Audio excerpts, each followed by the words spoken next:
प्रकाश वर्मा जी।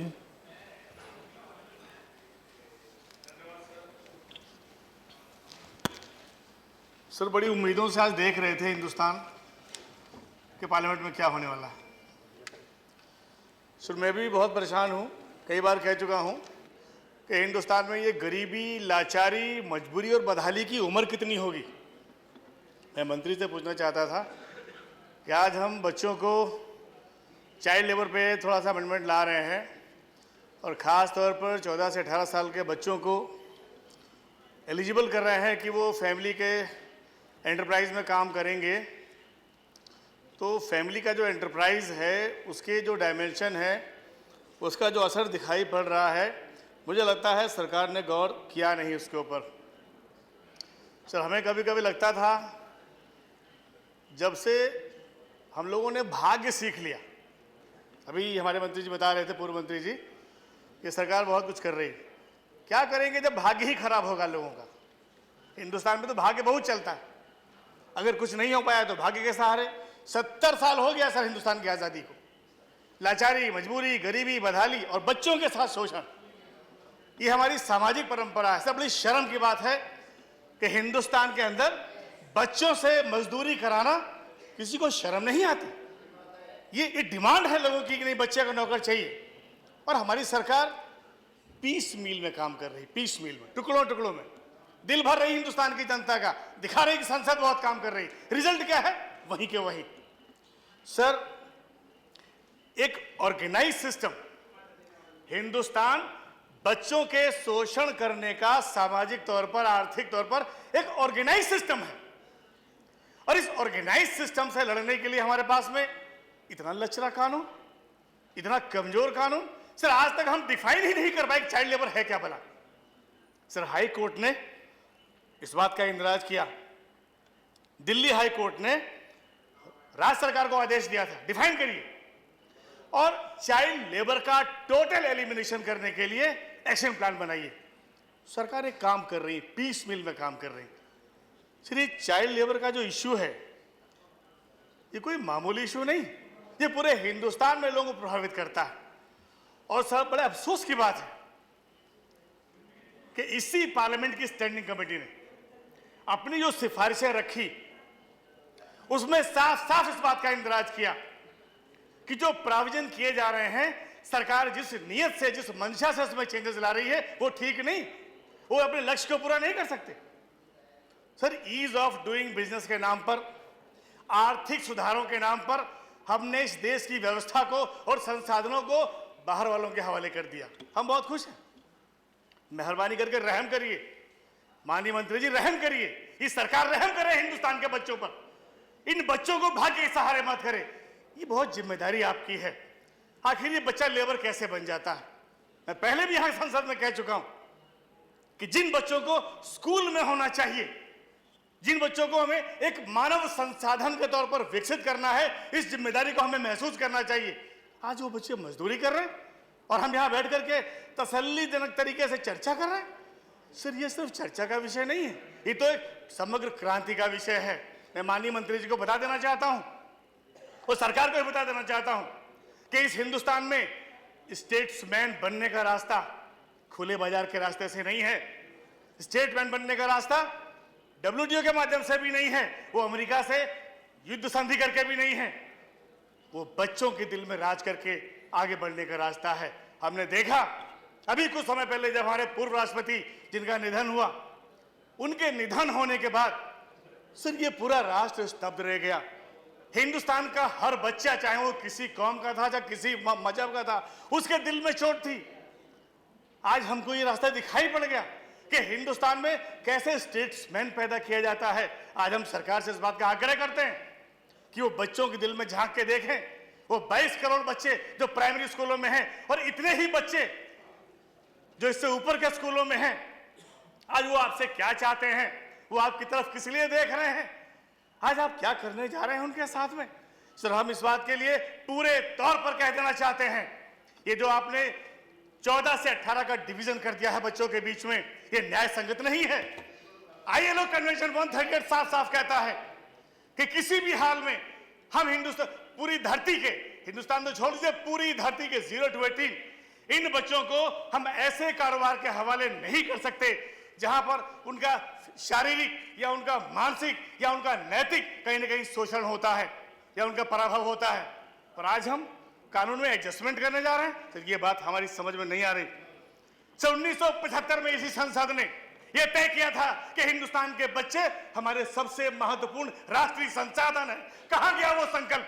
किस रास्ते चला गया वो संकल्प? क्यों भूल गए उस संकल्प को? हम आपको याद दिला देना चाहते हैं कि हिंदुस्तान के बच्चों के साथ ऐसा धोखा मत करिए, इस बात की सजा आपको भुगतनी पड़ेगी। सच्चाई तो यह है कि 1987 में national policy on child labour बनी। क्या कह रही थी? हम कहां पहुंचे? 2002 में कॉन्स्टिट्यूशनल अमेंडमेंट हुआ, 21A, इसके लिए शिक्षा का अधिकार दिया गया। सर 2006 में prohibition on child labour as domestic servants and hotel, ये अचीव किया गया।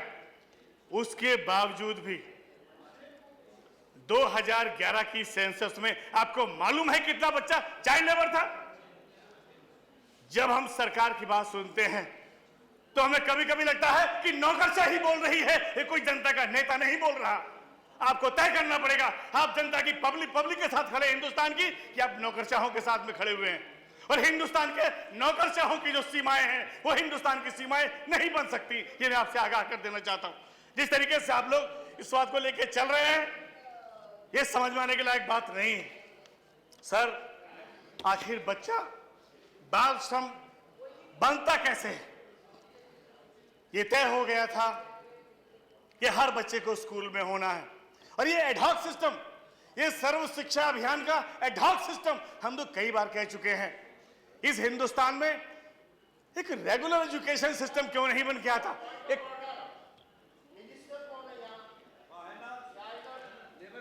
अरे ये इतना बिल है, महत्व का बिल है।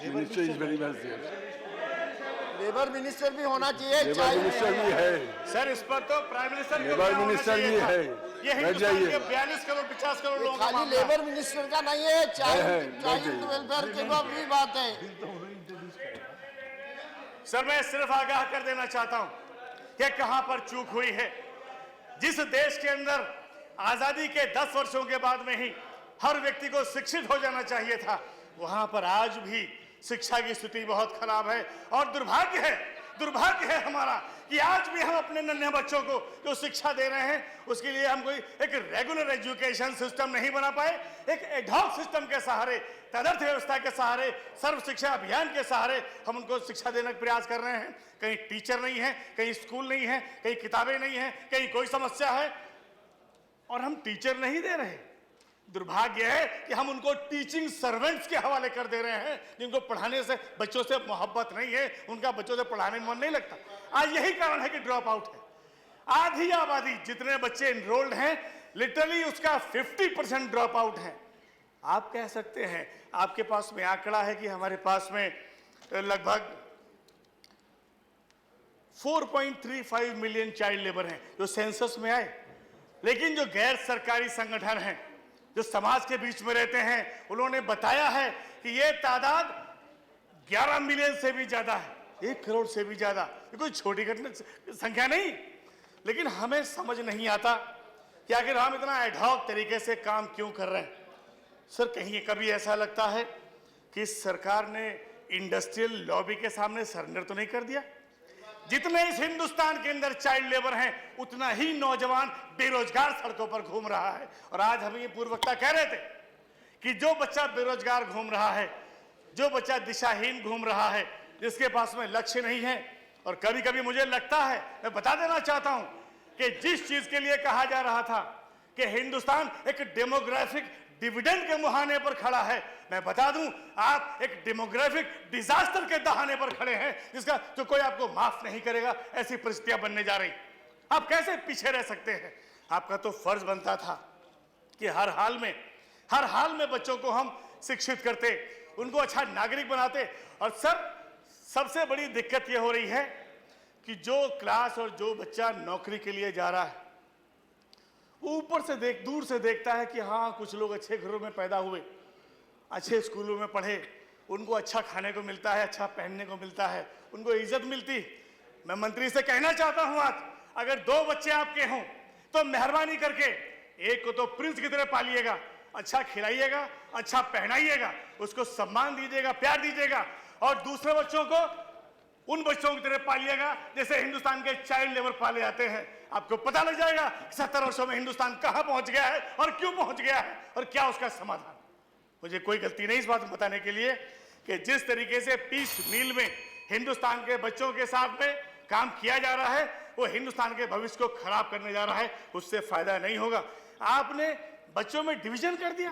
पूरी दुनिया चाहती है कि 18 साल से नीचे का बच्चा काम न करे, शिक्षा प्राप्त करे, कैपेसिटी बिल्डिंग करे और एक इज्जतदार जिंदगी जीने का सपना देखे।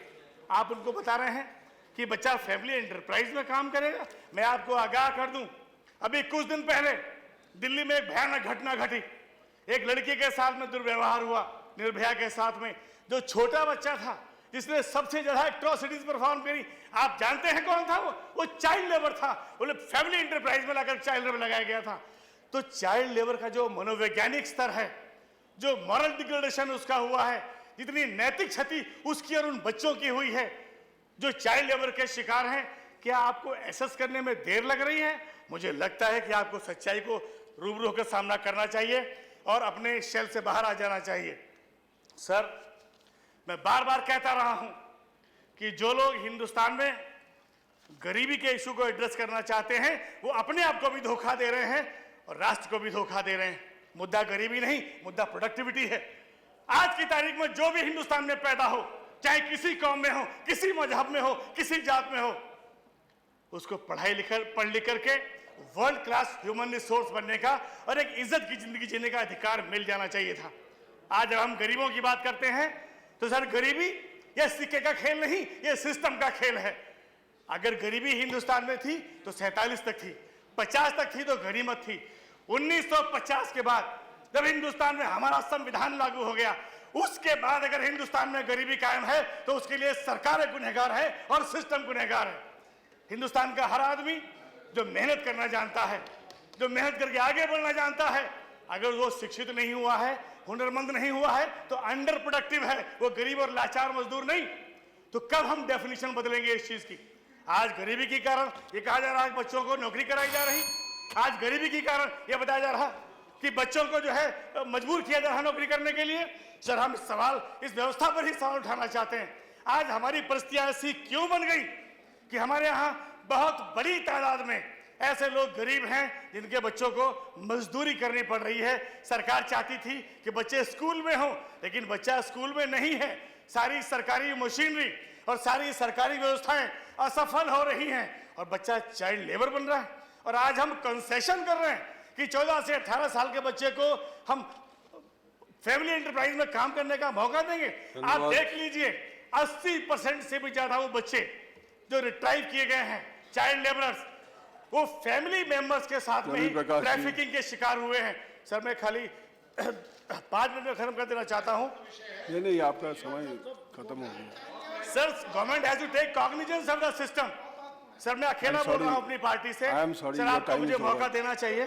सर, मैं आपसे निवेदन करना चाहता हूं। सच्चाई तो सर ये है कि जो हैजार्डस इंडस्ट्रीज हैं, आज सबसे ज्यादा जरूरत उन्हीं को नन्हे बच्चों की है। मैं अभी कुछ दिन पहले टीवी देख रहा था।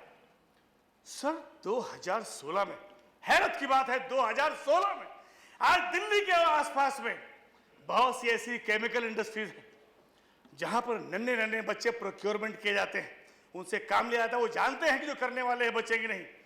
और मैं टीवी में देख रहा था कि किस तरीके से बच्चों को लाया जा रहा था, किस तरीके से उनसे काम लिया जा रहा था, कैसे उसके लंग्स छलनी हो जा रहे थे वो हजारस गैसेस के माध्यम से, और जब मर जाते थे तो बच्चों को बतलाया जाता था कि वो मामा से मिलने चला गया। It was pathetic, it was really pathetic. पता नहीं आपने देखा कि नहीं देखा, लेकिन आपको देखना चाहिए था क्या सलूक हम अपने बच्चों के साथ में कर रहे हैं। जो सूची आपने बनाई है हैजार्डस इंडस्ट्रीज की, प्लीज उसको रिवाइज करिए, उसको प्लीज रिवाइज करिए। और किसी भी हाल में सर, हम इस बात के लिए जमीन से आसमान तक लड़ने को तैयार हैं कि 14 से 18 साल तक के बच्चों को काम से लगाने का प्रयास मत करिएगा। ये चेतावनी हम आपको देना चाहते हैं। श्री नवनीत कृष्णन सर, कुछ इश्यूज हैं। सर, एक minute Sir, only one No, minute. no, I have already called Sir, Mr. I am concluding. Navneet Krishnan. I am concluding, sir. No, sir trafficking एक इंडस्ट्री बन करके सामने आ no, चुकी no, है। no. Sir Nothing, जो nothing will मतलब की go on बात है record. मैं कह देना चाहता Nothing हूं। will go on एक record. मिनट में sir Please, take only Mr. 1 Navneet minute. Krishnan, Sir, Mr. 1 minute. Navneet Krishnan ji. Sir 1 minute I'll conclude within 1 minute. Sir Hindustan की जो बड़ी समस्याएं पैदा हो रही हैं उसमें ट्रैफिकिंग है, उसमें चाइल्ड अब्यूज है, उसमें क्राइम है, उसमें पॉवर्टी का जो साइकिल है और जो सोशल डिवीजन है जो आज हिंदुस्तान को बर्बादी के रास्ते पर ले जा रहा है वो केवल और केवल इसी चीज से निकल के आया है कि सरकार ने बच्चों की उपेक्षा की है। कोई भी देश जो बच्चों की उपेक्षा करता है कभी I would like to record in this house that